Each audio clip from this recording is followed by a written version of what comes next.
John McCain said the president should either provide information about the allegation he put on Twitter a week ago Saturday about his phones being tapped at Trump Tower, or retract the statement. Today's the deadline. What's the president going to do?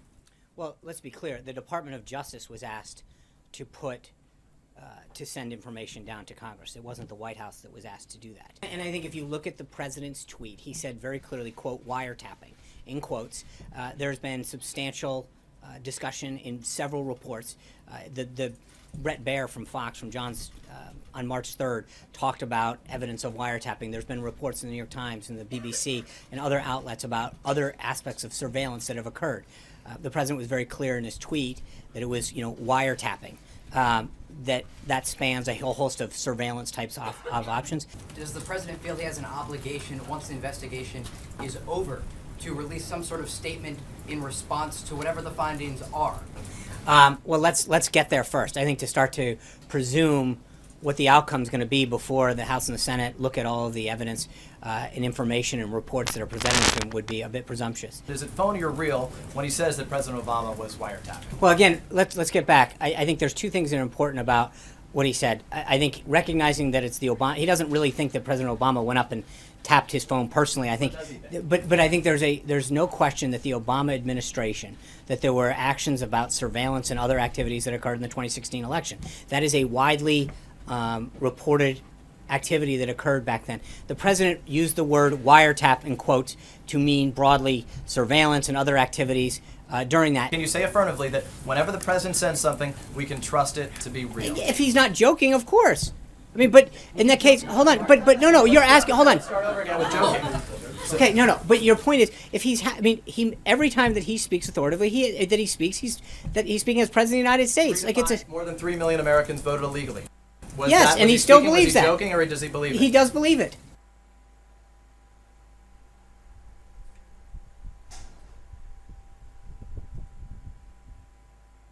Turning now to President Trump facing new pressure to reveal evidence for those wiretapping allegations, and also facing new questions about why he chose to oust a high-profile U.S. attorney. Our senior White House correspondent, Cecilia Vega, has much more on all that. Good morning, Cecilia. Robin, good morning to you. The president is facing a number of showdowns this week. First up, wiretapping. It has been 9 days since he made that claim that President Obama wiretapped him, and now the calls for him to prove it are growing louder by the day. The White House has yet to offer any evidence to back up that bombshell accusation of wiretapping, and top lawmakers on the House Intelligence Committee have given the Justice Department until today to do just that. So far, many seem skeptical. From the top Democrat on the panel, there are one of two possibilities here. Either the president quite deliberately, for some reason, made up this charge, or perhaps more disturbing, the president really believes this. To a Republican on the Senate Intelligence Committee. George, I have not seen that evidence. Senator John McCain calling on the president to prove it. I have no reason to believe that the charge is true, but I also believe that the President of the United States could clear this up in a minute. But the White House not backing down. Counselor to the president, Kellyanne Conway, on Sunday suggesting surveillance may have been even broader than wiretapping. What I can say is there are many ways to surveil each other now, unfortunately. Do you believe there was an article this week that talked about how you can surveil someone through their phones, through their, certainly through their television sets, any number of different ways, and microwaves that turn into cameras, etc.